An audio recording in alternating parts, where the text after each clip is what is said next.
खा जरा. येत जा रोज सकाळचा देत जाईन. अरे बाड्या तसं म्हणायचं असतं. अहो मग कशाला काय बी म्हणताय त्याला.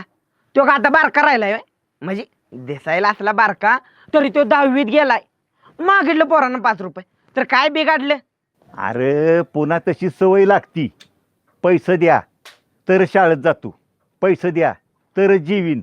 आता समजा एखाद्याला पैसे द्यायचं म्हणलं तर मला कुठेतरी खांदायच्या कामावर जायला लागेल. हा, आणि ह्याच्या बापानं काय इथं गटुळं ठेवलं नाही पुरून. मागच्या आठवड्यात आले की मनी ऑर्डर आणि पत्र मी आणून दिले तुम्हाला. मी मोजलेलं 1,500 रुपये होतं. त्यातलं 5 मागितलं तर एवढं ओरडता येतोय. अरे तुला पैसा आणायला लावलं तीच चुकलं. अजिबात कवडी मिळणार नाही. जायचं असलं शाळेत तर जा, नाहीतर बस दिवसभर तसाच. मला काही नेट पडत नाही. तुला